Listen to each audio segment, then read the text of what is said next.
நீங்க ரொம்ப வருத்தமா அந்த அறிக்கையை வெளியிட்டு இருந்தீங்க சார். அந்த வரிகள்லயே உங்களுடைய வருத்தம் எந்த அளவுக்கு இருந்தது அப்படின்னு தெரிந்தது.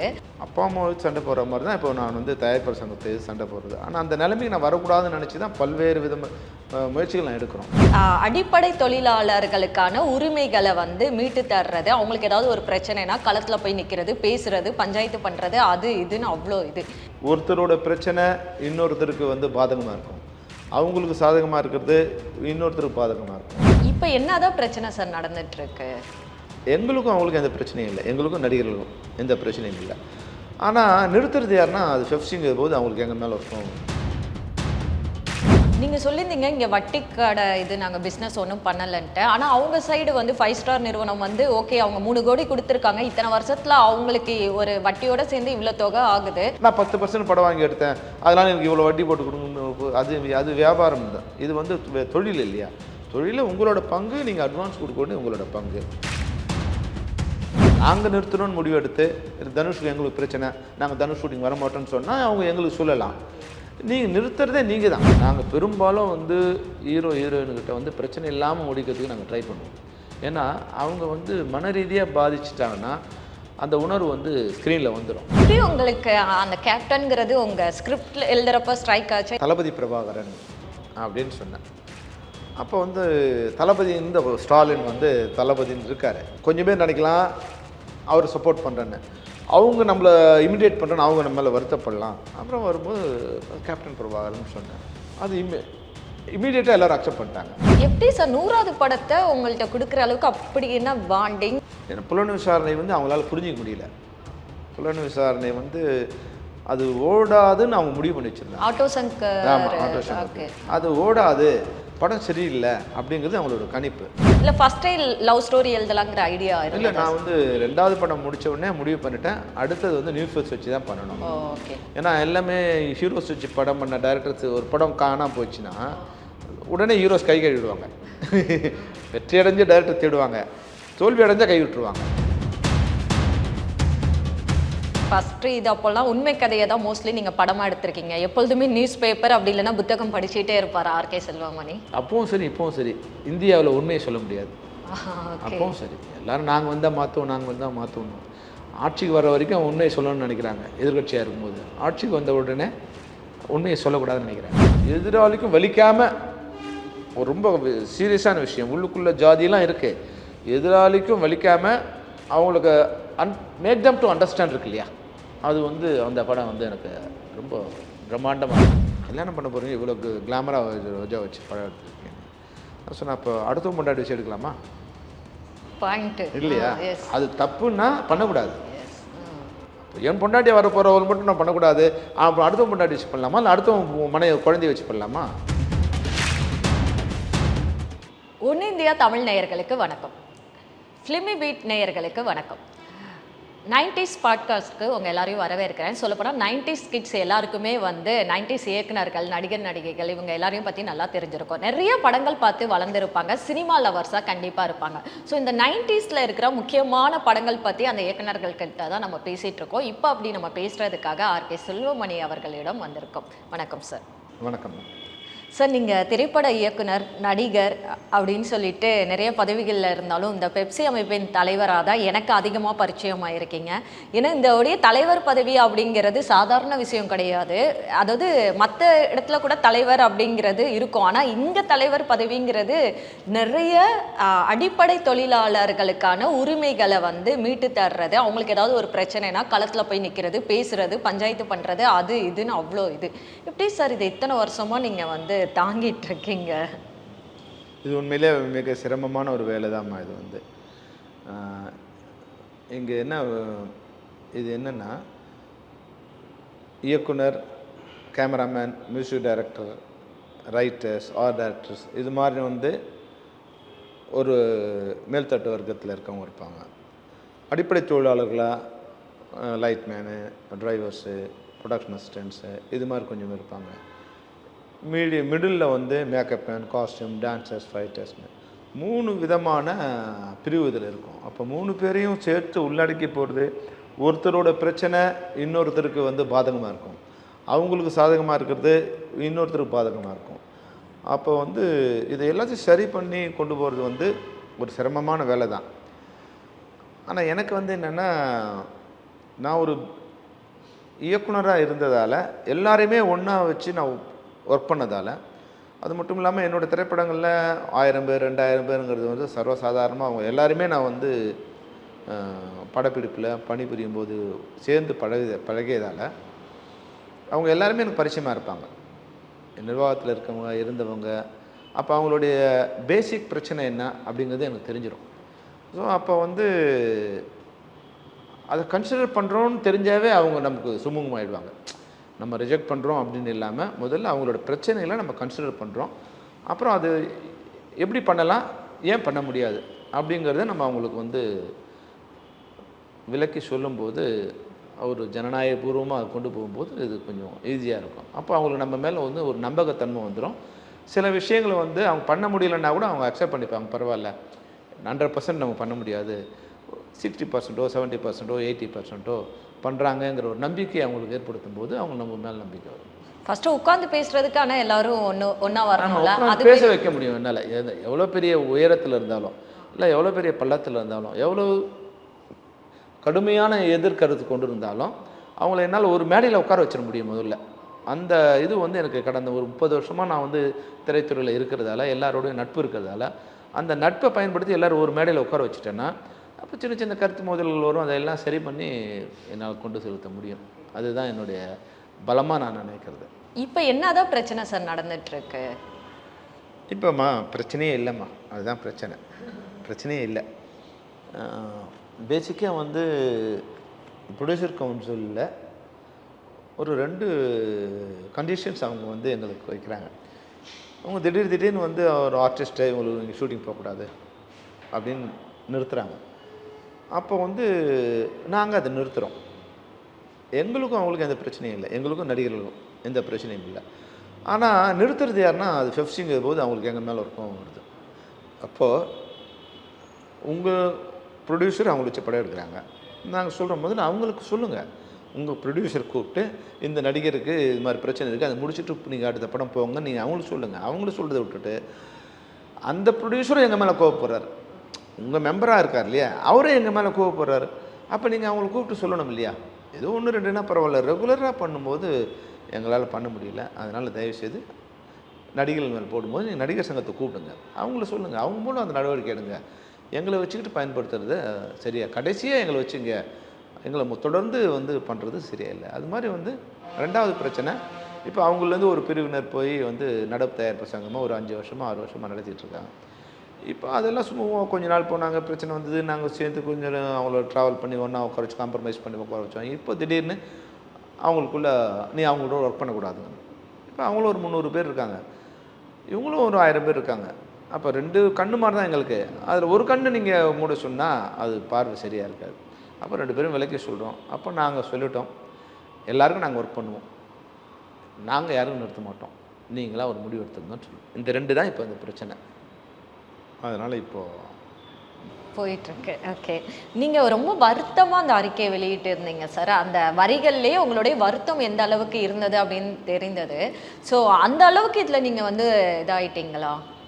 நிச்சயமாம்மா. ஏன்னா நான் வந்து ப்ரொடியூசர் கவுன்சிலோட 30 வருஷமாக நான் வந்து இப்போ நிர்வாகியாக இருக்கிற எல்லாரையும் விட நான் தான் சீனியர்.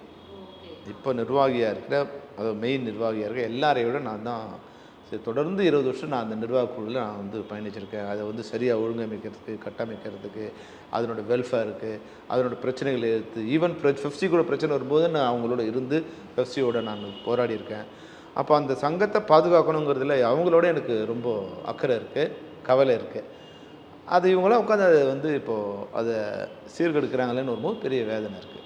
அதை எதிர்த்து நான் இப்போ அப்பா அம்மா எதிர்த்து சண்டை போடுற மாதிரி தான் இது. அப்பா அம்மா எதிர்த்து சண்டை போடுற மாதிரி தான் இப்போ நான் வந்து தயாரிப்பாளர் சங்கத்தை எதிர்த்து சண்டை போடுறது. ஆனால் அந்த நிலைமைக்கு நான் வரக்கூடாதுன்னு நினச்சி தான் பல்வேறு முயற்சிகள் நான் எடுக்கிறோம். ஆனால் அவங்க வந்து அரகண்ட்டாக அது வந்து சில நிர்வாகிகள் வந்து செயல்படும்போது, சுயலாபத்தோடும் செயல்படும்போது நமக்கு வந்து எங்களால் அதை ஃபாலோ பண்ண முடியல. அது ஒரு வருத்தம் எனக்கு இருக்குது. நீங்கள் சொல்லியிருந்தீங்க இங்கே வட்டி கடை இது நாங்கள் பிஸ்னஸ் ஒன்றும் பண்ணலைன்ட்டு. ஆனால் அவங்க சைடு வந்து 5 ஸ்டார் நிறுவனம் வந்து ஓகே அவங்க 3 கோடி கொடுத்துருக்காங்க, இத்தனை வருஷத்தில் அவங்களுக்கு ஒரு வட்டியோட சேர்ந்து இவ்வளோ தொகை ஆகுது. ஸோ அதை வந்து அவங்க கேட்குறது நியாயம்தானோ அப்படிங்கிற மாதிரியும் இருக்குல்ல சார், அதை நீங்கள் எப்படி பார்க்குறீங்க? தயாரிப்பாளர் எப்படி தயாரிப்பாளர் பணம் போட்டு நீங்க எடுக்கிறாங்க. ஆரம்பமே வட்டிக்கு வாங்கி பணம் பண்றீங்கன்னா அப்புறம் எப்படி பண்ணுவீங்க? ஆனால் இப்போ நிறைய பேர் அப்படி நிறைய பேர் பண்றது, அப்ப நிறைய பேர் யாரும் வரலையே. ஓகே. இப்போ நீ வந்து பணம் இருந்தால் தான் நான் டைரக்ஷன் பண்ணக்கூடிய நாலேஜ் இருந்தால் தான் நான் டைரக்டர். அந்த நாலேஜே இல்லாமல் நான் டைரக்ட் நான் சொல்லிக்க முடியுமா? தயாரிப்பாளர் என்பவர் வந்து அவர் மூலதனம் கொண்டு வந்தால் தான் அந்த மூலதனத்தை நீங்கள் 1% வட்டியில் வாங்கிட்டு வரீங்களா? முடிஞ்சவங்க சில பேர் பேங்க்கில் 1% வாங்குவாங்க, சில பேர் 2% வாங்குவாங்க, சில பேர் 3%, சில பேர் 10% கூட வாங்கி படம் எடுக்கிறவங்க இருக்காங்க. நான் 10% படம் வாங்கி எடுத்தேன், அதனால் எனக்கு இவ்வளோ வட்டி போட்டு கொடுக்கணும்னு, அது வியாபாரம் தான். இது வந்து தொழில் இல்லையா? தொழிலில் உங்களோட பங்கு, நீங்கள் அட்வான்ஸ் கொடுக்கணும், உங்களோட பங்கு. அது வந்து நீங்கள் பண்ண முடியல. அவர் வந்து 5 கோடி அட்வான்ஸ் கேட்டார், நீங்கள் 3 கோடி தான் கொடுத்தீங்க, அவர் பண்ணலன்னு சொல்லிட்டாரு. அப்போவே நீங்கள் திருப்பி வாங்கிக்கணும்னு சொன்னால் வாங்கிக்க வேண்டியதானே? 2 மாதத்துலேயே நீங்கள் வந்து வாங்கிக்கணும்னு சொல்கிறாங்க, வாங்கிக்க வேண்டியதானே? ஒன்று அவங்களோட இதுக்கு போகணும், இல்லை நீங்கள் பண்ணணும். அப்படி வரும்போது இதில் வந்து நிச்சயமாக தயாரிப்பாளர் சைடில் ஒரு நியாயம் இருக்குது. அட்வான்ஸ் கொடுத்தாங்க, வட்டி வாங்கணும், படம் பண்ணணும். டெஃபினட்டாக நாங்கள் வந்து சொல்லுவோம் படம் பண்ணணும். இது யாரும், ஏன்னா ஒரு நம்பிக்கை போயிடும், வந்து படம் பண்ணுவாங்களா மாட்டாங்களான்னு ஒரு நம்பிக்கை போயிடும். நிச்சயமாக பண்ணணுங்கிறது ஆனால் வலிஞ்சு நீங்கள் படம் பண்ண முடியாது. அதாவது பாதியில் பிரச்சனை வந்தால் அந்த பிரச்சனையை நம்ம வந்து இது பண்ணலாம். ஆரம்பிக்கிறதுக்கு முன்னாடியே பிரச்சனைனா டெஃபினட்டாக அந்த படம் சரியாக வராது. அதுவும் முக்கியமாக ஹீரோஸ்னால் நாங்கள் பெரும்பாலும் வந்து ஹீரோயின்கிட்ட வந்து பிரச்சனை இல்லாமல் முடிக்கிறதுக்கு நாங்கள் ட்ரை பண்ணுவோம். ஏன்னா அவங்க வந்து மன ரீதியாக பாதிச்சிட்டாங்கன்னா அந்த உணர்வு வந்து ஸ்க்ரீனில் வந்துடும். அவங்கள அப்படி வச்சுக்க மாட்டோம். என்ன அவங்க தவறே அவங்க சைடில் இருந்தால் கூட இன்னொருத்தர் அம்மா நீங்கள் சூப்பராக பண்ணீங்க சொன்னது இப்படி இருந்தால் நல்லா இருக்குமா அப்படின்னு தான் சொல்லுவான். என்ன நீ பயப்படாடி, ஒன்றும் நடிக்கவே தெரில உனக்கு அப்படின்னு நான் சொல்லிட்டேன்னா அன்னைக்கு நாள் முழுக்க அவங்க நடிக்க முடியாது. என்னை பார்க்கும்போதெல்லாம் அவங்க வந்து கான்ஃபிடென்ட் போயிடும் அவங்களுக்கு. இது ஈகோ கிடையாது, கான்ஃபிடென்ட். இல்லை இது ஈகோ கிடையாது. They are like a child. நம்ம குழந்தைக்கு எப்படி சாக்லேட் கொடுக்குறோமோ, ஒரு குழந்தை நடக்குது, நல்லா விழும் குழந்தை, ஆனால் நம்ம என்ன பண்ணுறோம், சூப்பராக நடக்கிறோமா, நல்லா நடக்கிற அப்படின்னா அந்த குழந்தை நடக்க முயற்சிக்கும். அப்போ நடிகர்கள் வந்து ஒரு 1000 பேர் நடுவில் வந்து ஒருத்தர் வந்து தானாக இல்லாமல் இன்னொருத்தராக மாறி பண்ணும்போது அவங்களுக்கு நம்ம கான்ஃபிடென்ட் கொடுக்கணும், கம்ஃபர்டபுள் கொடுக்கணும். அப்போ தான் அவங்களால நடிக்க முடியும். இது முதல்லேருந்தே நாங்கள் நடிகர்களை ஒரு குழந்தை மாதிரி தான் நாங்கள் ட்ரீட் பண்ணிடுவோம். அவங்க என்ன பண்ணாலும் நாங்கள் பெரும்பாலும் வருத்தப்பட மாட்டோம். அவங்களும் தெரிவிப்பாங்க. அவங்களும் எங்களை வந்து இப்போ இருக்கிற நடைமுறை வேறு. இது வரைக்கும் எங்களை வந்து அவங்க வந்து ஒரு ஒரு அண்ணன் மாதிரி தான் இருப்போம். எவ்வளோ இருந்தாலும் சின்ன வயசாக இருந்தால் கூட இப்போ பெரிய நடிகராக இருப்பார். ஆனால் டைரக்டர் சொன்னால் உட்காருனா உட்காரார், நிற்கிறாருனா நிற்கிறார். எப்படி நிற்பார்? நீ யாருன்னு நினச்சாங்கன்னா உட்கார பண்ண முடியாது இல்லையா? அந்த இடத்துல இருக்கிற டைரக்டர் அவங்க வயசில் சின்னவனோ பெரியவனோ அப்படி இல்லை, அவங்க டைரக்டர். அந்த இதுக்கும் அவங்களும் மைண்டில் வச்சுப்பாங்க. அப்போ தான் நாங்கள் அதை வந்து இது பண்ண முடியும். எப்படி நாங்கள் கேப்டன் ஆஃப் ஷிப் ஆக முடியும்? எங்களோட அதிகாரம் உள்ளவங்களாக இருந்தாங்கன்னா அவங்க மைண்ட் செட் பண்ணிட்டு வந்துடுவாங்க. டைரக்டர் சொல்கிறது கேட்கணும். அப்போ நாங்களும் ஆர்டிஸ்ட்டு அவங்கள ஒரு பூ மாதிரி தான் நம்ம டீல் பண்ணணும் அப்படின்னு நாங்கள் வச்சுப்போம். அப்போ பெரும்பாலும் அவங்களோட பிரச்சனை வராமல் தான் பார்த்துப்போம். இப்போ வந்து பிகினிங்லேயே வந்துடுச்சு. அவர் சொல்கிறாரு, அண்ணே நான் வந்து 5 கோடி அட்வான்ஸ் கேட்டேன், 3 கோடி கொடுத்தாரு. வெற்றிமாறன்கிட்ட கூப்பிட்டு நான் சொல்லிட்டேன். ஏன்னா வெற்றிமாறன் தான் அது வந்து கொண்டு வந்தது அவரை. நான் கூப்பிட்டு சொல்லிட்டேன், என்ன இது மாதிரி எனக்கு வந்து இதுன்னா அட்வான்ஸே சரியாக பண்ணலாம், படம் பண்ணும்போது பிரச்சனை வரும். முன்னாடி இருந்த நிலைமையில் வேறு, இப்போ இருக்கும்போது சரியாக வராது, அதனால் நான் படம் சரியாக வராதுன்னு நீ அட்வான்ஸ் வாங்கிக்கங்கன்னு சொல்லிட்டேன். 2வது மாதம் சொல்லிட்டேன். அப்போது நீங்கள் அப்போயே பண்ணியிருக்கலாம் இல்லையா? அவர் ஒரு நிர்பந்தம் பண்ணி படம் பண்ணுறதுக்கோ, இல்லை வந்து வட்டிக்கு மேலே வட்டிக்கு வாங்கி கேட்குறதுக்கோ, வட்டி அசலாக்கி அசலுக்கு வட்டி ஆக்கிறதோ, இப்போ இது மாதிரி வரும்போது அவங்க என்ன கேட்குறாங்க? இப்போ இந்த கருத்தை தெரிவிச்சது நடிகர் சங்கம், நாங்கள் இல்லை. இந்த கருத்தை நடிகர் நாசர் கேட்டார், என்ன சார் நம்ம வந்து சங்கம் வச்சுக்கிறோமா, வட்டி பணம் கொடுக்குறோமா, 3 கோடிக்கு 1 கோடி இந்த வருஷம் வட்டி, அப்புறம் அந்த வட்டிக்கு அடுத்த வருஷம் வட்டிக்கு வட்டி, அப்போ நீங்கள் என்ன வட்டி கடை நடத்துறீங்களான்னு அவர் கேட்டது அவர். அப்போ எங்களுக்கும் ஒரு இதுவாக இருக்கு இல்லையா? நாங்கள் அது பதில் சொல்லணும் இல்லையா? நாங்களும் ஒரு நியாயம் இல்லாமல் இருக்கும்போது நாங்களும் பதில் சொல்லணும் இல்லையா? நீங்கள் சொல்கிறது எல்லாத்துக்கும் நாங்கள் வந்து அதெல்லாம் ஆமாம் சாமி போட முடியாது இல்லையா? பஞ்சாயத்துன்னு பேசும்போது எது நியாயங்கிறத நாங்கள் பேசணும் இல்லையா? அப்போது நாங்கள் சொன்னோம் சார், அப்போ கொஞ்சம் 3 கோடிங்கிறது 8 கோடி வரைக்கும் கொஞ்ச நாள் கொண்டு வருமா. அவர் 6 கோடின்றா, நடிகர் சங்கம் பேசி 6 கோடினாங்க, ப்ரொடியூசர் கவுன்சில் பேசி இன்னும் கொஞ்சம் ஒரு 7 கோடினாங்க. அப்புறம் நான் தனிப்பட்ட முறையிலேயே தனுஷ் ஷெட்டியும் ப்ரொடியூசர்கிட்ட பேசி எப்படியா ஒரு சும்மா வரணும், ஒரு 8 கோடி வந்தோம். அது ஒரு நியாயமான இதுவும் நாங்கள் நினச்சோம். அதுக்கு மேலேன்னா எங்களால் அது பண்ண முடியாது, நாங்கள் பண்ணக்கூடாதுன்னு நினைக்கல. அவர் சொல்லிட்டார் கிளியர் கட்டானே, இதுக்கு மேலேன்னா நான் நீங்கள் கோர்ட்டுக்கு போய்க்கிங்க, இதுதான் நான் பண்ண முடியும்னு சொல்லி. அப்போது அது அங்கே அதுக்கு மேலே இழுத்து அது பிரேக் அழுத்து வச்சுக்கணும். அதை வந்து நான் கதிரேசன் சொன்னேன். கதிரேசன் எனக்கு ரொம்ப நல்ல நண்பர், ஒரு 15-20 வருஷமாக வந்து எனக்கு நெருங்கிய நண்பர். அதனால் கதிரேசன்கிட்ட தனிப்பட்ட முறையில் சொன்னேன், கதிரேசன் இவ்வளோ தான் நடக்கும், இதுக்கு மேலே நடக்காது, அதனால் வந்து தயவுசெய்து நீ இதை சரி பண்ணிக்கோன்னு சொல்லிட்டேன். அதுக்கு மேலேயும் அது ஒரு இல்லைண்ணே எனக்கு இது பண்ணிக்கணும், சரி அப்போ நீங்கள் பண்ணிக்கப்பா, என்னால் அது பண்ண முடியாது. சார் இப்போ இதுதான் சார், இப்போ நீங்கள் ஒரு தலைவர் பதவி, இப்படி ஒரு பிரச்சனை வருது, அதை நம்ம வந்து தீர்க்க வேண்டிய ஒரு கட்டாயத்தில் இருக்கோம். இப்போ நண்பர் 15 வருஷம்னு சொல்கிறீங்கல்ல, அதை வந்து திரும்பி கண்டினியூ பண்ணுறது அது ஒரு தர்ம சங்கடமாக இருக்குமா? நிச்சயமாக அவருக்கு ஒரு மன வருத்தம் இருக்கு இல்லையா? இப்போ வந்து இந்த மன வருத்தம் இப்போ வந்து கடந்த மாதம் வரைக்கும் நாங்கள் கருத்து மோதல் இருந்தால் கூட நண்பராகவே இருந்தோம். இனிமேல் நண்பராக நீடிக்கிறது கஷ்டம். ஏன்னா வந்து அது அவர் என்னை பற்றி சொல்ல, நான் அவர் இது மாதிரி பண்ணுறாருன்னு அவரை பற்றி சொல்ல, அந்த நட்பும் இப்போ நிச்சயமாக பாதிக்கும். அது இனிமேல் நண்பராக இருக்கிறது கூட வந்து நான் விரும்பினா கூட அவர் விரும்ப மாட்டார். இது நான் எனக்கு நண்பர்னு சொல்கிறேன், எனக்கு பண்ணலையேன்னு அவர் வருத்தப்படுவார். உங்கள்கிட்ட அதிகாரம் இருக்குது, நீ நினச்சா ஷூட்டிங் நிறுத்தலாம், நிறுத்தி எனக்கு வாங்கி கொடுக்கலாம் இல்லையா அப்படின்னு அவர் இருப்பார். ஆனால் நானும் வந்து சர்வாதிகாரி கிடையாது இல்லையா? எனக்கு 23 சங்கங்கள் இருக்குது. அவங்க கேட்பாங்க இல்லையா, என்ன அவங்க இது மாதிரி எப்படி எந்த ப்ரொடியூசரும் நீங்கள் வாங்கி கொடுத்தீங்க? இது வரைக்கும் நடைமுறையிலே இல்லை. 3 மடங்கு வாங்கி கொடுக்குறதுங்கிறது இப்போது எந்த நடைமுறையிலும் இல்லை. அப்போ இதுக்கு மேலே நம்ம போனால் நம்ம வந்து மாறலாக நம்ம இதுவாகிடும். அது பண்ணக்கூடாதுன்னு வந்து எனக்கும் டைரக்டர்ஸ் யூனியன் இருக்குது. இதில் 23 பேர் நம்ம ஒர்க் பண்ணுறாங்க, அவங்க நிறுத்தி வச்சுருக்கோம் இல்லையா? அவங்க நானும் பதில் சொல்லணும் இல்லையா? நான் என் இஷ்டத்தை நடத்த முடியாது இல்லையா? கரெக்டு தான். தென் இந்த மேலிடம் உத்தரவு அப்படிங்கிறது மிரட்டல் தோணியாக இருந்துச்சா சார்? ஏமா அது என்ன நினைக்கிறாங்க, ஒரு பாலிடிக்ஸை கொண்டு வந்து ஒரு எங்களுக்கு ஒரு நிர்பந்தத்தை ஏற்படுத்த நினைக்கிறாங்க. மேலிடம் இப்போது அதுதான் மேலிடம் உத்தரவு என்னவாக இருக்கும்? ஷூட்டிங்கை நடத்துங்கிறது தான் மேலிடம் உத்தரவாக இருக்கும் இல்லையா? இப்போ ஷூட்டிங்கை நிறுத்துனது யார்? அங்கே தயாரிப்பாளர். அப்போ அவங்க யாருக்கு சொல்லணும்? ஒரு வேளை வந்து மேலிடம் சொன்னால் யாருக்கு சொல்லணும்? அவங்க மேலிடம்னு சொன்னா அவங்களுடைய சங்கத்துல தான் சொல்லணும். அவங்க எடுத்த முடிவு தலைவர்கள் எல்லாரும் ஷூட்டிங் நிறுத்தாதீங்கப்பா, நீங்கள் பாருங்கன்னு சொல்லணும். எங்களை ஏன் சொல்ல போகிறாங்க? நாங்கள் ஷூட்டிங் நடத்தணும்ல கேட்குறோம். இப்போது நாங்கள் நிறுத்தணும்னு முடிவு எடுத்து தனுஷுக்கு எங்களுக்கு பிரச்சனை, நாங்கள் தனுஷ் ஷூட்டிங் வரமாட்டோம்னு சொன்னால் அவங்க எங்களுக்கு சொல்லலாம். நீங்கள் நிறுத்துறதே நீங்கள் தான். அப்போது வந்து நிறுத்தணுன்னா யாருக்கு சொல்லணும்? அப்போ நீங்கள் அவங்களோட பெரிய ஆளா? இப்போ ஒரு வேளை அந்த மேலிடத்தோட நீங்கள் ரொம்ப பெரிய ஆள், அவங்களால உங்ககிட்ட பேச முடியாது, உங்களுக்கு பயந்துக்கிட்டு எங்ககிட்ட சொல்கிறாங்கிற நிலையை உருவாக்குறீங்களா? அப்படியா? நீங்கள் மேலிடத்தோட பெரிய மேலிடமா இல்லையா? அது வந்து என்னென்னா அது ஒரு பாலிடிக்ஸ் பண்ண நினைக்கிறாங்க. அது ஒரு இது மாதிரி மேலிடம் சொன்னாங்க, மேலிடம்லாம் இதுக்கு வந்து எங்களை ஏன் சொல்ல போகிறாங்க? மேலிடம் வந்து எங்களை எந்த விதத்துலேயும் வந்து இது வரைக்கும் எங்களை வந்து ஒரு வார்த்தையோட கூப்பிட்டு எங்களை வந்து இது வரைக்கும் பேசுனது இல்லை. அவங்க சொல்கிற மேலிடம் அதுதான் கேட்குறேன். அந்த மேலிடம்ங்கிறது இங்கே அவங்க யாரை சொல்கிறாங்களோ எங்களோட மேலிடம் யார் தெரியுமாம்மா? கேமராமேன் டைரக்டர் தான் எனக்கு வந்து ப்ரெஷர் கொடுத்தது. எங்கள் இது மாதிரி ஷூட்டிங் இருந்தீங்கன்னா அவங்க போயிட்டாங்க எல்லோரும். தேனியில் ஷூட்டிங்கு, செங்கல்பட்டில் 2 வண்டி நிற்குது, திண்டிவனத்தில் 2 வண்டி நிற்குது, திருச்சியில் 2 வண்டி, ரோடு ஃபுல்லாக வண்டி நிற்குது. ஏன்னா இங்கேருந்து வந்து ஒரு 50 வண்டி போயிருக்கு. தனுஷ் படம் ஒரு பெரிய படம், அதில் 50 வண்டியில் போகிறாங்க, அங்கங்கே நிற்கிறாங்க. நம்மளை மீறி போனால் அவங்க ஆக்ஷன் எடுப்போம். திரும்பி வர்றதா நிற்கிறதா 24 ஹவர்ஸ் ஒருத்தர் ரோட்லேயே இருக்காங்கம்மா. எனக்கு ப்ரெஷர் இருக்குமா இல்லையா? ப்ரெஷர். நடிகர் சங்கம் நடத்தி ஆகணுங்கிறாங்க. இப்போ அவங்களையும் நான் கன்வின்ஸ் பண்ணுவோம், இல்லை நீங்கள் எப்படி நிறுத்த முடியும், நீங்கள் நடத்துங்க ஷூட்டிங்கிறாங்க.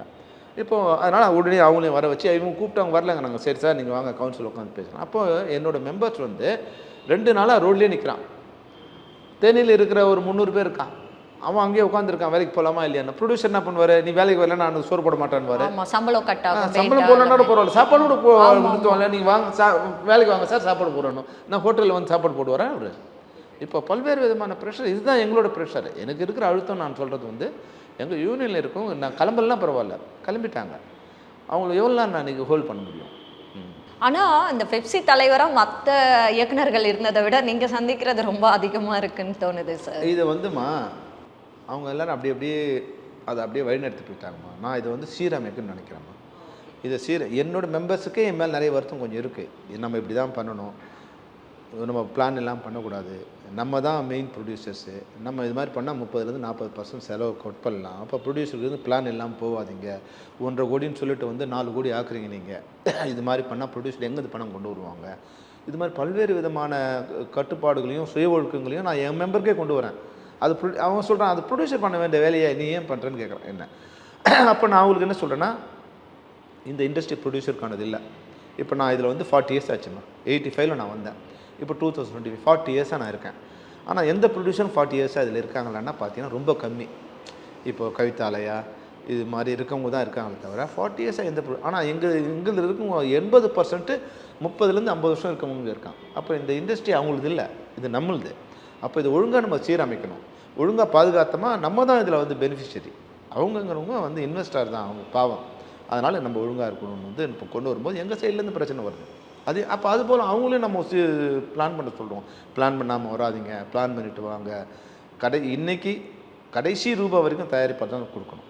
அப்போ அதுக்கு ரெடி பண்ணிட்டு யாரும் உங்களை ஏமாற்றி கொண்டு வருவாங்க. ₹1 பண்ணுறேன்னு சொல்லுவான், இங்கே வந்த பிறகு ₹4 ஆக்குவான். நீ தான் கஷ்டப்பட போகிற. இப்போது ஒரு ப்ரொடியூசர் பாவம் தான், எனக்கே பாவமாக இருக்கார். நான் 1.5 கோடி சொல்லி ஒரு டைரக்டர் அவர் கொண்டு வந்துட்டார்.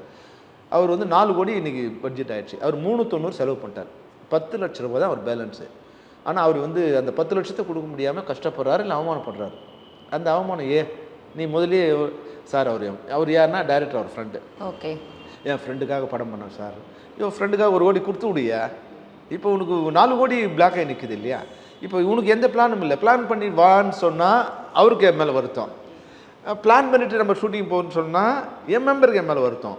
இதை சீரமைக்க நினைக்கிறதால வர முயற்சி. இன்றைக்கி வந்து எங்கள் மெம்பர் எல்லாருக்குமே எம்ப்ளாயிஸுங்கிற ஒரு ஸ்டேட்டஸ் வரணுங்கிறதுக்கு ஒரு பெரிய முயற்சி எடுத்துருக்கோம். அது யாருக்கு 90% கிராஸ் பண்ணி வந்துட்டோம். அவங்க வந்து ப்ராவிடென்ட் ஃபண்ட்லேருந்து, இஎஸ்சிலேருந்து, கிராஜுவேட்லேருந்து எல்லாமே கிடைக்கிறதுக்கு உண்டான ஒரு வழியை நம்ம ரெடி பண்ணுறோம்.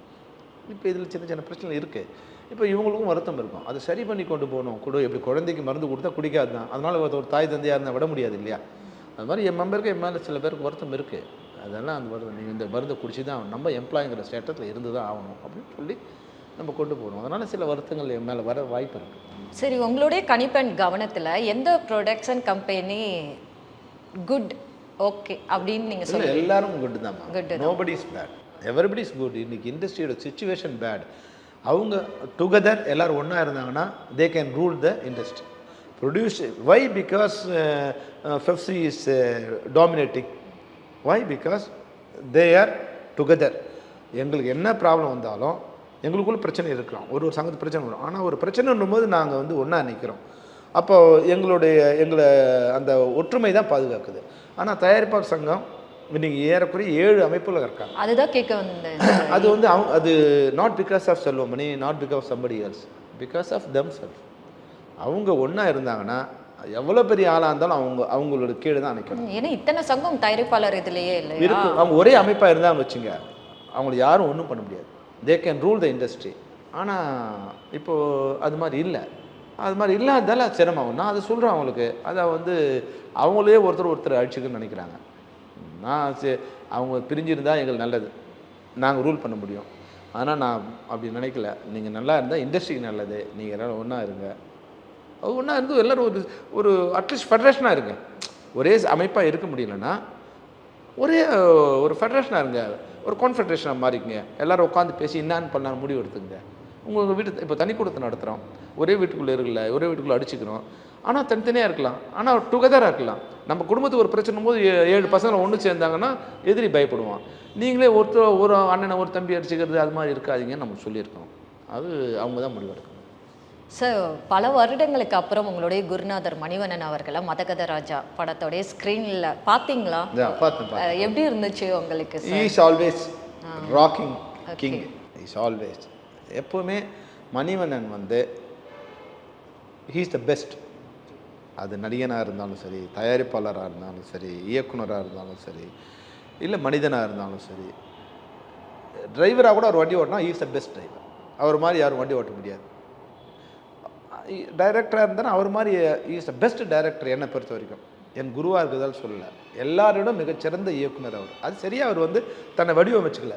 ஒவ்வொருத்தர் தங்களை பில்டப் பண்ணுறதுக்கு, தங்களுடைய கேரக்டரை ஸ்ட்ரக்சர் பண்ணுறதுன்னு இருக்குது. அதுதான் அவர் பண்ண மிஸ்டேக்கை தவிர இஸ் த பெஸ்ட். அது மாதிரி வந்து மதகத ராஜாவில் வந்து பண்ணும்போது அந்த படம் வெற்றி அடையிறதுக்கு மனோபலாவும் மணிவண்ணனும் ஒரு முக்கிய காரணம். சுந்தர் வந்து சரியாக அவங்க 2 பேரையும் மற்ற எல்லாரோடையும் இவங்க தான் வந்து அதில் வந்து காயினாக இருக்காங்க எனக்கு தெரிஞ்சு. Okay sir. சார், இப்போ இத்தனை வருஷமாக 40 வருஷம் வந்து நீங்கள் வந்து சினிமாவில் இருக்கீங்க, பல பதவிகளில் இருந்திருக்கீங்க, தயாரிப்பாளராகவும் நீங்கள் இருந்திருக்கீங்க. ஸோ நெருங்கிய நண்பர்கள் இப்படி இருக்கிறவங்கெல்லாம் உங்களை விட்டு பிரிஞ்சு போகிற அந்த துயரம் வந்து உங்களுக்கு எப்படி சார்? என்னை விட்டு பிரிய மாட்டாங்கம்மா. என்னை விட்டு பிரிய மேலே கருத்து மேலே கோபம் வரும். ஆனால் என்னை விட்டு யாரும் பிரிய மாட்டாங்க. இந்த 40 வருஷத்தில் எனக்கு எதிரின்னு யாருமே வர மாட்டாங்க. அந்த நேரத்தில் கருத்து நிறைய பிரச்சனை இருக்கும். ஆஃப்டர் சம்டைம்ஸ் அவங்க ரியலைஸ் பண்ணுவாங்க.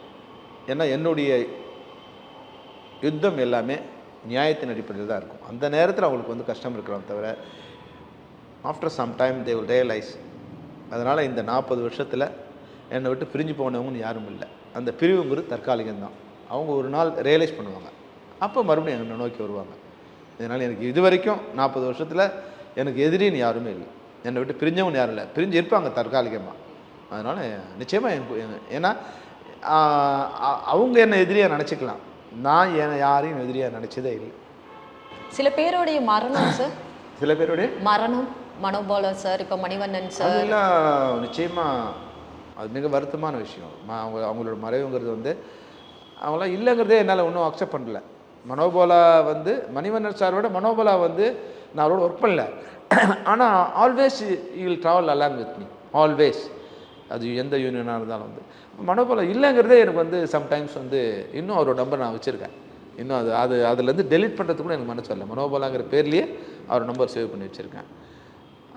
அது மாதிரி மணிவண்ணன் சாருங்கிற மரணம் வந்து அது வந்து தவிர்க்க முடியாது. அது வந்து அக்செப்ட் பண்ணிக்கிட்டேன். மணிவண்ணன் சார் இல்லை அப்படிங்கிறது அக்செப்ட் பண்ணிட்டேன். அது ஒரு பெரும் துயரமான விஷயந்தான். ஆனாலும் அவர் இல்லைங்கிறத நான் அக்செப்ட் பண்ணிக்கிட்டேன். அதனால் மரணங்கிறதுன்னு வந்து அது தவிர்க்க முடியாது. அதனால் கொஞ்சம் அதை நம்ம அக்செப்ட் பண்ணி தான் ஆகணும். விஜயகாந்த் அவர்களுடைய 100வது படமே நீங்க தானே சார் டைரக்ஷன் பண்ணி, உங்களுடைய முதல் படம் அவர் தான்.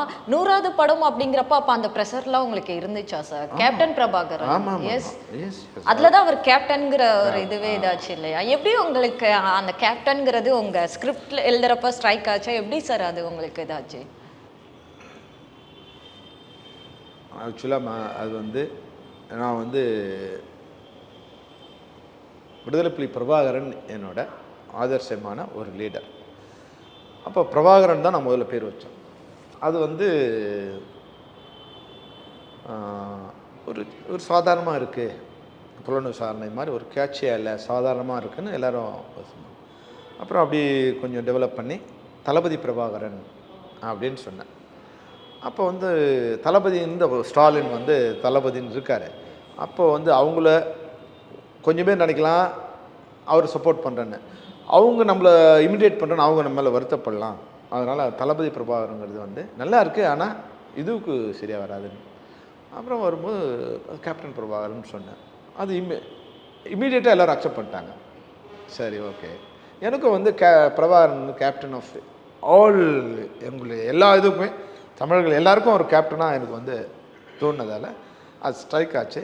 அது விஜயகாந்த் இமீடியட்டாக அக்செப்ட் பண்ணார். ராவுத்தர் முடிக்கும் போதே ஓகேன்ட்டார். இதை பற்றி இனிமேல் டிஸ்கஷனே பண்ணக்கூடாது அப்படின்ட்டார். அப்போது அது வந்து ஆனால் அதோடைய ரீச் இப்போ அவர் மறைந்தும் இருக்கல, இன்னும் எக்காலத்துக்கும் இருக்குல்ல. அது வந்து ஒரு நிச்சயமாக எனக்கு அதில் எனக்கும் அதில் ஒரு 10% பேர் இருந்துகிட்டே இருக்கும் இல்லையா? கேப்டன் இவர் தான் வச்சாருங்கிறது அப்போது இருந்துகிட்டே இருக்கும். எப்படி சூப்பர் ஸ்டார்னு ரஜினி அவர்களுக்கு பாலச்சந்தர் வச்சு தானு சார் வச்சாரோ அதே மாதிரி. எப்படி சார் 100வது படத்தை உங்கள்கிட்ட கொடுக்குற அளவுக்கு அப்படி என்ன பாண்டிங் இல்லை? அதுக்கு முன்னாடி நீங்கள் கொடுத்த ஹிட்டாக இருக்கட்டுமா? நிச்சயமாக அது புலன் விசாரணை வெற்றி தான் நான் வந்து அதை தீர்மானிச்சது. ஏன்னா புலன் விசாரணை வந்து அவங்களால புரிஞ்சிக்க முடியல. புலன் விசாரணை வந்து அது ஓடாதுன்னு அவங்க முடிவு பண்ணி வச்சுருந்தாங்க. ஆட்டோ சங்கர். ஆமாம், ஆட்டோ சங்கர். அது ஓடாது, படம் சரியில்லை அப்படிங்கிறது அவங்களோட கணிப்பு. அதனோட வெற்றி வந்து அப்போ நான் சரின்னு அவங்களுக்கு வந்து என் மேலே வந்து ஒரு அதீத நம்பிக்கை ஏற்படுத்திடுச்சு. அப்போ நான் சொன்னது எல்லாமே ஆல் ஓவர் இந்தியாவில் அது படம் சக்ஸஸ். எங்கே not only Tamil Nadu, Kerala, Karnataka, Andhra, even Mumbai, இங்கெல்லாம் கூட மிகப்பெரிய வெற்றி அடைஞ்ச உடனே அப்போது அந்த பையன் எதுவும் இப்போ சொன்ன கரெக்டாக இருக்குது அப்படிங்கிற அதீதமான நம்பிக்கை என் மேலே வந்துடுச்சு. அப்போ வந்து அவங்க கொஞ்சம் கொஞ்சமாக வரும்போது இந்த வீரப்பன் மேட்டர்னு சொன்ன உடனே அவங்க அப்போ 96வது படமாக தான் வருது என்னோடது. அதை அப்படியே ஹோல்ட் பண்ணிட்டாங்க. ஹோல்ட் பண்ணி அதை 100வது படமாக கன்வெர்ட் பண்ணி என்னை ஒரு 6 மாதம் ஹோல்ட் பண்ணிட்டாங்க. ஹோல்ட் பண்ணி 100வது படமாக இருக்கும். சரி, நானும் பரவாயில்ல, 100வது படங்கிறது வந்து நமக்கு ஒரு மைல்கல்லாக இருக்கும். ஆக்சுவலி உங்களுடைய அந்த இயக்குனராக அந்த ஃபஸ்ட்டு இது அப்போல்லாம் உண்மை கதையை தான் மோஸ்ட்லி நீங்கள் படமாக எடுத்திருக்கீங்க. எப்பொழுதுமே நியூஸ் பேப்பர் அப்படி இல்லைன்னா புத்தகம் படிச்சுட்டே இருப்பார் ஆர்கே செல்வமணி. ஆமாம், நிச்சயமாக அப்படி தான் இருந்தது. குற்றப்பத்திரிகை வந்த பிறகு வந்து எனக்கு அது வந்து மிகப்பெரிய ஒரு அடியாயிடுச்சு. இப்போது அப்பவும் சரி இப்போவும் சரி இந்தியாவில் உண்மையை சொல்ல முடியாது. அப்பவும் சரி எல்லோரும் நாங்கள் வந்தால் மாற்றுவோம். ஆட்சிக்கு வர வரைக்கும் உண்மையை சொல்லணும்னு நினைக்கிறாங்க. எதிர்கட்சியாக இருக்கும்போது ஆட்சிக்கு வந்த உடனே உண்மையை சொல்லக்கூடாதுன்னு நினைக்கிறாங்க. அதில் யாரும் வந்து டிஃப்ரென்ஸ் இல்லை. சரி, உங்களுக்கு அப்போது இப்போ உண்மை சம்பவத்தை படமாக எடுக்கிறீங்க, அது புலன் விசாரணையிலேருந்து இது அப்போது சில அரசியல் நெருக்கடியெலாம் அப்போ வந்துச்சா சார் உங்களுக்கு? நிச்சயமா இருந்ததா? மிகப்பெரிய நெருக்கடிலாம் வந்து எப்படி அந்த வயசில் அந்த முதிர்ச்சியில் நீங்கள் அதெல்லாம் சமாளிச்சு? அப்போ எனக்கு இழக்கிறதுக்குன்னு ஒன்றும் இல்லைம்மா, இழக்கிறதுக்குன்னு ஒன்றும் இல்லை. அதனால் நான் எதுக்கும் தயார். அப்புறம் யார்கிட்டையும் நான் எந்த எதிர்பார்ப்பும் என்கிட்ட இல்லை. யாருக்கிட்டையும் நான் நன்மை அடைஞ்சது இல்லை. அவங்க எனக்கு எந்த உதவி செஞ்சதும் இல்லை. அதனால் அவங்களுக்கு என் மேலே கோவம் வரதுக்கும் அவங்களுக்கு நியாயம் இல்லை. அதனால் வந்து எப்போ நான் அவங்ககிட்ட எதையும் இப்போ எதிர்பார்த்ததில்லை. அப்போது நான் எல்லாத்துக்கும் தயாராக இருந்தேன். அதனால் வந்து அந்த துணிச்சல் ப்ளஸ்ஸு நான் தப்பு பண்ணல, அதுக்கு நான் யாருக்கும் பயப்பட வேண்டிய அவசியம் இல்லை. மோரோவர் எனக்கு இழக்கிறதுக்குன்னு எதுவும் இல்லை. இப்போ அந்த தைரியம் இருக்காது இப்போ. ஏன்னா இப்போ எனக்கு ஒரு ஃபேமிலி இருக்குது, ஒய்ஃப் இருக்குது, குழந்தைங்க இருக்காங்க. இப்போ அது என்னால் ஃபேஸ் பண்ண முடியுமானா அது கஷ்டம். ஆனால் அந்த நேரத்தில் எனக்கு வந்து சினிமாவை தவிர எதுவும் இல்லை. அதனால் ஐம் ப்ரிப்பேர்ட் ஃபார் எவ்ரிதிங். அதுக்கப்புறம் தான் காதல் கதைன்னு சொல்லி முடிவு பண்ணி செம்பருத்தி கரெக்டாக உங்களுடைய முதல் காதலும் பிறந்ததா? அதுக்கு இல்லை ஃபர்ஸ்டே லவ் ஸ்டோரி எழுதலாங்கிற ஐடியா இல்லை. நான் வந்து 2வது படம் முடித்த உடனே முடிவு பண்ணிட்டேன், அடுத்தது வந்து நியூ ஃபேஸ் வச்சு தான் பண்ணணும். ஏன்னா எல்லாமே ஹீரோஸ் வச்சு படம் பண்ண டைரக்டர்ஸ் ஒரு படம் காணாமல் போச்சுன்னா உடனே ஹீரோஸ் கை கழுவிடுவாங்க. வெற்றி அடைஞ்ச டைரக்டர் தேடுவாங்க, தோல்வி அடைஞ்சால் கை விட்டுருவாங்க. அது எந்த ஹீரோக்கும் அது வந்து அதனால் வந்து நமக்குன்னு ஒரு இண்டிவிஜுவாலிட்டி வந்து ஒரு நியூ ஃபேஸ் வச்சு படம் பண்ணி சக்ஸஸ் பண்ணால் தான் வரும்போது நான் வந்து முதல் படத்துக்கு முன்னாடியே முடிவு பண்ணிட்டேன். முதல் 2 படம் தான் ஹீரோஸ், 3வது படம் நியூ ஃபேஸ். அப்போ நியூ ஃபேஸுங்கிற போது காதல் கதையாக இருந்தால் கொஞ்சம் இதுவாக இருக்கும், ப்ளசண்ட்டாக இருக்கும். அதனால அது காதல் கதையாக பானுமதி அம்மா செம்பருத்தியில். அப்போது அது நியூ ஃபேஸில் ஒரு டச் இருக்கணும் அப்படின்னு நினச்சேன். அப்போ என்னவா இருந்தேன்னா, அப்போ பானுமதி அம்மா தான் வந்து சிவாஜி, எம்ஜிஆர் இவங்களோடலாம் சேர்ந்து நடித்த ஒரு நடிகை. அவங்கள யாராலும் கண்ட்ரோல் பண்ண முடியாதுங்கிற மாதிரி அவங்க அவங்க ஒரு தனி கேரக்டர் அவங்க. அப்போ அவங்க இருந்தால் இதுக்கு ஒரு வேல்யூ இருக்கும் அப்படின்னு நினச்சேன். அப்புறம் அவங்ககிட்ட போய், ஏன்னா எம்ஜிஆர் அவர்களையே அவங்க படத்தில் வந்து துடுக்கா கேள்வி கேட்டுக்கிட்டே இருப்பாங்க, எனக்கும் அப்படி இருந்தது. ஆனால் வந்து நான் போகும்போதே நான் வந்து அவங்களுக்கு சரண்டர் பண்ணிட்டேன். பிகாஸ் அவங்களுக்கு நான் ஒன்றும் நான் நினைக்கல. ஷீஸ் எ லெஜண்ட் அப்படின்னு நான் மைண்ட்லேயே எடுத்துக்கிட்டேன். அப்போ நான் உள்ளே போகும்போதே அவங்க அம்மான்னு தான் கூப்பிட்டேன். நான் அவங்களும் என்னை ஒரு மகன் மாதிரி எடுத்துக்கிட்டாங்க. அதனால் வந்து முதல்ல வந்து சொல்லிட்டாங்க, செல்வமணி நான் 9 to 6 மேலே என்னால் ஒர்க் பண்ண முடியாது, என் உடல் ஒத்துழைக்காது. உங்கள் படங்களை பார்த்தேன், நீங்கள் எப்போ பார்த்தாலும் நைட்டில் தான் ஷூட் பண்ணுவீங்கன்றாங்க, அதனால் என்னால் பண்ண முடியாது. அம்மா நீங்கள் நைட்லேயே பண்ண வேணாம்மா, 5 நாள் மட்டும் நைட்டு, அதுவும் 9 வரைக்கும் தான்மா பண்ணணும், அது மேலே வேண்டாம்மா, அதனால் ஒத்துழைக்காதுன்னு சொன்னாங்க. சம்டைம்ஸ் வந்து எனக்கு நைட் 2 மணி கூட ஒர்க் பண்ணியிருக்காங்க. 5 நாளுங்கிறது வந்து ஒரு 12 நாள் ஒர்க் பண்ணாங்க, நைட்டில் கூட ஒர்க் பண்ணாங்க. அப்புறம் எனக்கு கன்வீனியன்ட் ஆகிட்டாங்க. அவங்களுக்கு என் மேலே ஒரு அன்பும் நம்பிக்கையும் வந்தது. அதனால் வந்து அது ப்ராப்ளம் இல்லை எனக்கு. Okay, fine sir. இப்போ நீங்கள் வந்து வியக்கிற இயக்குனராக யாரை சார் சொல்கிறீங்க? ஏன்னா நீங்கள் வந்து லவ்லேயும் சரி, த்ரில்லர், தென் உண்மை சம்பவம் வைத்தேன்னு சொல்லிட்டு உங்களுக்கு மாபெரும் ஹிட் கொடுத்த ஒரு இயக்குனர். இப்போ வந்து நிறைய இயக்குனர்கள் இருக்காங்க, நிறைய பேர் இருக்காங்க. நான் ஒருத்தர் சொல்ல முடியாது. அப்போ வந்து எனக்கு ஏஆர் லிங்குசாமின்னா வந்து ஒரு லிங்குசாமி ஒரு அழகியலான ஒரு ராஜ் கபூர் மாதிரி ஒரு அழகியல் டைரக்டர். ஏஆர் முருகதாஸ் என்னோடய படங்களை பார்க்குற மாதிரி அப்போ அவங்க இருந்தாங்க. அதுக்கப்புறம் வரும்போது இப்போ வந்தீங்கன்னா, இப்போ வந்து நெல்சனோட படம் வந்து அந்த டாக்டர் வந்து எனக்கு ரொம்ப பிடிச்சது. டாக்டர் அது இப்படி கூட பண்ண முடியுமா, இதை வந்து நம்ம பண்ண முடியுமா அப்படிங்கிறது வந்து பிளாக் காமெடி. அது இப்படிலாம் இது மாதிரி எப்படி யோசிக்க முடியும், ஒரு இது மாதிரி நம்ம கற்பனையோட பண்ண முடியாது அப்படிங்கிற மாதிரி இருந்தது. அப்புறம் லோகேஷோட அது மாநகரம் கைதி, அது வந்து ஒரு ஒரு சீரியஸ் ஒரு விஷயத்த ஒரு சீரியஸாக எப்படி வந்து இன்னொன்று மாநகரம் ஃபுல்லாகவே நைட் ஷூட் தான் மோஸ்ட்லி இல்லையா? அதை நம்ப கைதிங்கிறத வந்து நம்ம அது நம்பவே முடியாது. நீங்கள் கதையாக சொல்லும்போது நம்ப முடியாது. ஆனால் அது படம் பார்க்கும்போது ஒரு பயத்தை ஏற்படுத்தின விதம் இருக்கு இல்லையா? அப்போ லோகேஷ் அது வந்து லோகேஷ் படத்தை நெல்சன் படத்தை விட நெல்சன் நம்ம அனிருத் வச்ச ஒரு ப்ரோமோட் பண்ணியிருந்தார் இல்லையா? டெஃபினட்டாக அது ஒரு புதுசான ஒரு விஷயமா இருந்தது. அவங்ககிட்டே சொன்னேன், இப்போ கதை பண்ணுறதை விட அனிருத்தே வச்சுக்கிட்டு அது ஒரு இதுவாக பண்ணது, நீ கான்சர்ட்லாம் போக பாஸ்போர்ட்டை கொடுறாங்கிற மாதிரி இருக்கு இல்லையா? ஒரு ஃப்ரெண்ட்ஷிப்பை எப்படி வந்து சினிமாவே காமிக்காமல் ஒரு சினிமா காமிக்கிற மாதிரி இருந்தது இல்லையா? அந்த ஐடியா எனக்கு ரொம்ப பிடிச்சது. ஸோ இப்போ எல்லாருமே இப்போது இந்த ரப்பர் பந்து படம் பார்த்தேன். Yes, Pachaimuthu. Yes, it's great. அந்த ஒரு விஷயத்தை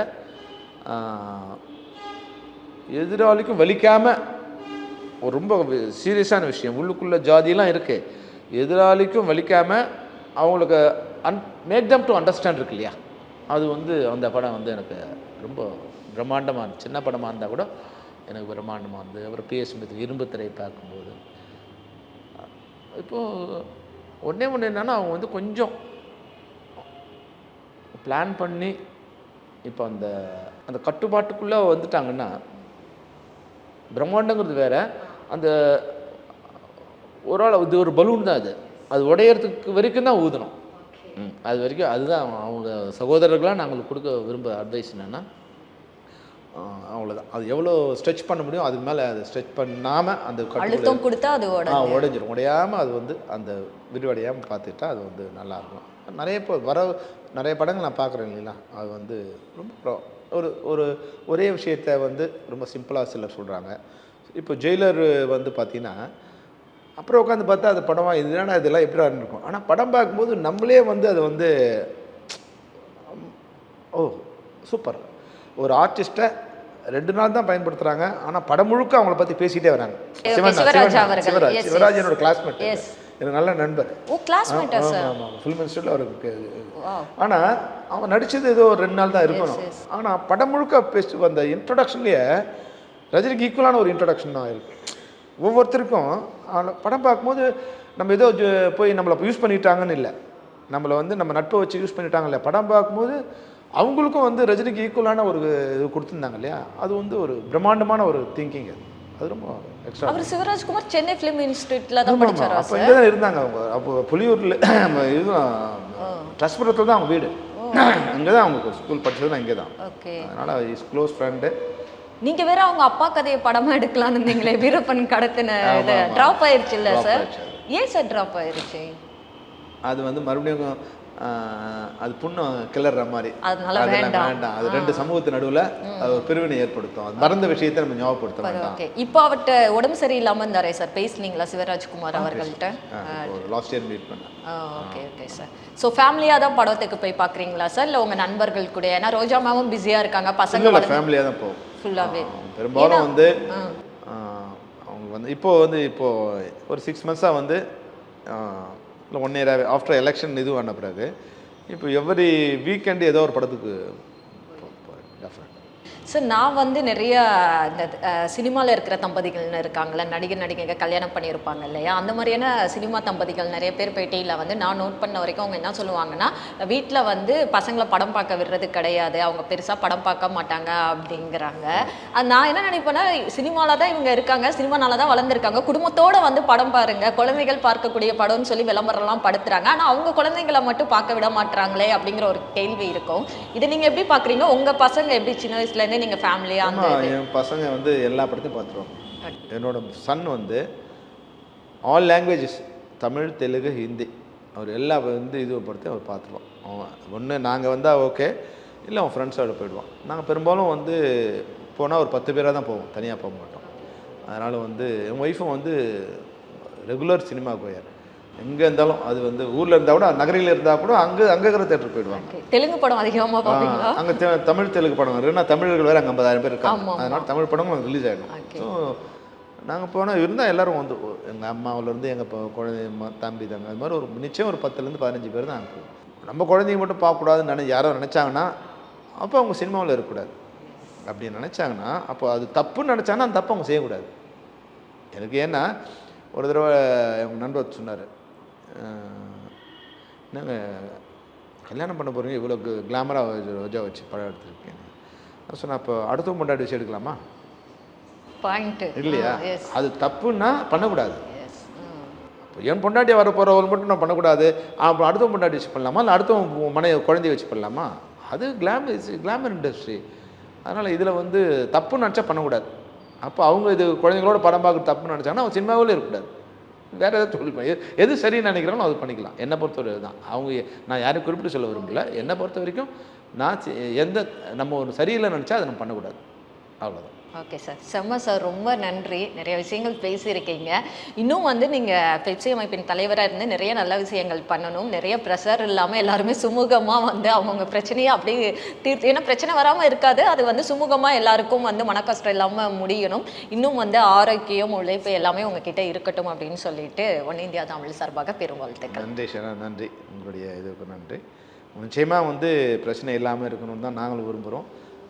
ஏன்னா பிரச்சனையை தீர்க்கிறதுக்காக தான் நம்ம இதுக்கு வருவோம். எப்போ வரைக்கும் நம்ம வந்து சுமூகமாக இருக்கும்னா, சுயலாபத்தின் அடிப்படையில் ஒரு பிரச்சனை நம்ம அணுகுனா அதில் தவறு இருக்கும். சுயலாபம் இல்லாமல் நீங்கள் பிரச்சனை அணுகுன்னா வருத்தங்கள் வரலாம், ஆனால் அது காலத்தில் மறைஞ்சிடும். எந்த காலத்திலும் நம்ம மேலே தவறு இருக்காது. அதுதான் நான் நண்பர்கள் சொல்கிறது. என்கிட்ட நீங்கள் அதை தான் எதிர்பார்க்கலாம். நீங்கள் நண்பனாக இருந்தாலும் எதிரியாக இருந்தாலும் தவறுனா தவறு, சரின்னா தவறு. அதுதான் ஆர்கே செல்வமணி. நன்றி சார், தேங்க்ஸ் எ லாட்.